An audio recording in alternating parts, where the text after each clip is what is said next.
పాల్గొన్న సభలో మాట్లాడిండు. అది ఇందాక మనం మాట్లాడుకున్నాం. రెడ్ హిల్స్లో ఒక అబ్బాయి ఆడుకుంటూ ప్రమాదవశాత్తు ఆ లిఫ్ట్లో ఇరుక్కుపోయాడు. బాడీ మొత్తం ఏమో ఆ లిఫ్టు చువల అలా లిఫ్ట్కు దానికి గోడకు మధ్యలో ఇరుక్కుపోయింది. తలకాయ ఒకటికే బయటకుంది. ఇదిగో ప్రమాదవశాత్తు అపార్ట్మెంట్ లిఫ్ట్కి గోడకు మధ్య ఇరుక్కుపోయిన 6 ఏళ్ల బాలుడు 2.5 గంటల పాటు నరకయాతన అనుభవించి ప్రస్తుతం ప్రాణాపాయ స్థితిలో కొట్టుమిట్టాడుతున్నాడు. నాంపల్లి పోలీస్ స్టేషన్ పరిధిలో జరిగింది. వివరాలకు పోతే ఆగాపుర గోడెక్కి కబర్ ప్రాంతానికి చెందిన అజయ్ కుమార్ కుమారుడు ఆర్నవ్ శుక్రవారం మధ్యాహ్నం తాతతో కలిసి రెడ్ హిల్స్ శాంతినగర్ పార్క్ ఎదురుగా ఉన్న మఫర్ కంపార్ట్మెంట్ 3వ అంతస్తులో నివసిస్తున్న మేనత్త వద్దకు వెళ్ళాడు. తాత చేతిలో లగేజీ ఉండడంతో బాలుడు చొరవ తీసుకొని లిఫ్ట్ గ్రిల్స్ తెరిచి ముందుగా లోపలికి వెళ్ళాడు. తాత లగేజీ పెట్టే లోపే లిఫ్ట్ ఒక్కసారి పైకి పోతుందంట. ఆయన మొత్తం లోపలికి పోకముందుకే లిఫ్ట్ చాలా మొత్తం మాట్లాడదాం. లిఫ్ట్ పైకి పోతుంటే భయపడి బయటికి రాబోయాడు. బయటికి రాబోయి ఏమైంది, బాడీ లిఫ్ట్లోకి ఇరుకపోయింది. ఆ లిఫ్ట్ వెళ్ళిపోయింది, తలకాయ మాత్రం బయటకు ఉండిపోయింది. ఆ బయటకు ఉండిపోవడంతో గ్రౌండ్ ఫ్లోర్కు మొదటి అంతస్తుకు మధ్యలో లిఫ్ట్ ఆగిపోయింది. ఇంకా లిఫ్ట్ ఆగిపోకుండా అట్నే వెళ్ళిపోతే పాపం బాలుడు ఆ పిల్లగాడు చిన్నపిల్లాడు క్రష్ అయిపోతుండే. ఆగిపోయింది. ఇక ఆర్నవ్ ఆహాకారాలు మనవన్ని రక్షించాలని చెప్పి తాత కేకలేస్తే అందరూ అప్రమత్తం అయ్యారు. కరెంటు బంద్ చేశారు అప్పటికప్పుడే. ఇక నాంపల్లి ఇన్స్పెక్టర్ అప్పలనాయుడు, మాజీ ఎమ్మెల్యే మాజీ హుస్సేన్ అక్కడ చేరుకున్నారు. డిఆర్ఎఫ్ అగ్నిమాపక సిబ్బంది 108 అంబులెన్సు అన్ని గ్యాస్ కట్టర్ ఇట్లా అన్ని తీసుకొచ్చి దాదాపు 90 నిమిషాలు అంటే గంటన్నర ఏమైందంటే లగేజ్ లోపల పెట్టినాక అలా తాత డోర్ వేయకముందుకే లిఫ్ట్ పైకి వెళ్ళిపోతుంది. పిల్లాడు భయపడ్డాడు.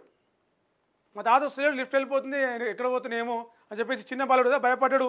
బయటికి రాబోయిండు. బయటకు వచ్చే క్రమంలో నేను లిఫ్ట్ వెళ్ళిపోయింది. ఇంతవరకు వచ్చింది బాడీ మొత్తం కూడా అందులో ఇరుక్కపోయింది.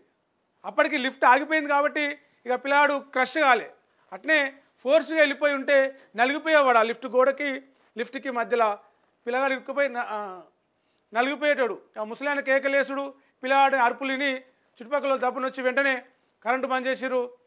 ఆ గ్యాస్ కట్టర్ అన్నీ తీసుకొచ్చి అంతా లిఫ్ట్ కట్ చేసి మెల్లగా బాల్ని బయటకు తీసుకొచ్చారు. కానీ అప్పటికే చాలా ఊపిరి ఆడక ఈ ఛాతీ ఇదంతా కూడా ప్రెస్ అయిపోయి చాలా ఇబ్బంది పడ్డాడు. ఇప్పుడు ప్రస్తుతం నిలోఫర్ హాస్పిటల్లో చికిత్స అందిస్తున్నారు. దీనికి సంబంధించిన వీడియో కూడా నిన్న సోషల్ మీడియాలో వైరల్ అయింది.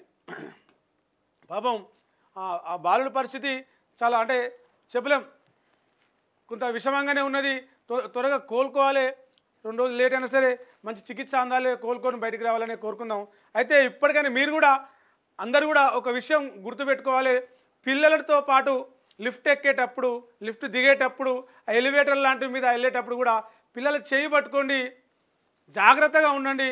ఎందుకంటే పిల్లలు వాళ్ళకు తెలియకుండానే ఏదో బటన్లు నొక్కుతూ ఉంటారు. లిఫ్ట్ పూర్తిగా ఆగక ముందుకే దిగడానికో ఎక్కడానికో ప్రయత్నం చేస్తూ ఉంటారు. ఆ గ్రిల్స్ మధ్యలో లిఫ్ట్ గ్రిల్స్ మధ్యలో ఇట్లా చేతులు పెడతా ఉంటారు. అవన్నీ కూడా గమనించుకోవాలి. ఎందుకంటే ఈ మధ్యకాలంలో పిల్లలు లిఫ్ట్లలో ఇరుక్కుపోవడం, ప్రాణాలు కోల్పోవడం, లిఫ్ట్ గుంతలలో పడిపోవడం రెగ్యులర్గా జరుగుతున్నాయి. మొన్న కూడా కుకట్పల్లిలో ఆడుకోవడానికని టెర్రస్ పైకి వెళ్ళి ఆ లిఫ్ట్ గుంతకు సంబంధించి ఏదైతే ఉందో అది క్లోజ్ చేయకుండా ఉంది, దాని ఏముందో అని చూడడానికి పోయి దాని మీద దిగే క్రమంలో దాని మీద ఒక రేకు పరిచిర్రు. ఆ రేకు మీద దిగి నడుచుకుంటూ వద్దాం అనుకున్నారు. కానీ అంతసేపు బాగానే ఉండే టక్కున పిల్లలు ఇద్దరు ఒకటేసారి ఎక్కసరికి ఆ రేకు హోల్ పడి ఇద్దరు పిల్లలు ఆ లిఫ్ట్ గుంతలో పడిపోయి చచ్చిపోయారు. సో ఆ లిఫ్ట్కి సంబంధించిన ఎక్కేటప్పుడు కానీ దిగేటప్పుడు కానీ పిల్లలు చేయి పట్టుకోండి, అవసరమైతే ఎత్తుకోండి. పూర్తిగా ఆగిన తర్వాతనే లిఫ్ట్లోంచి బయటకు దిగండి. పూర్తిగా ఆగిన తర్వాతనే లిఫ్ట్ లోపలికి ఎక్కండి.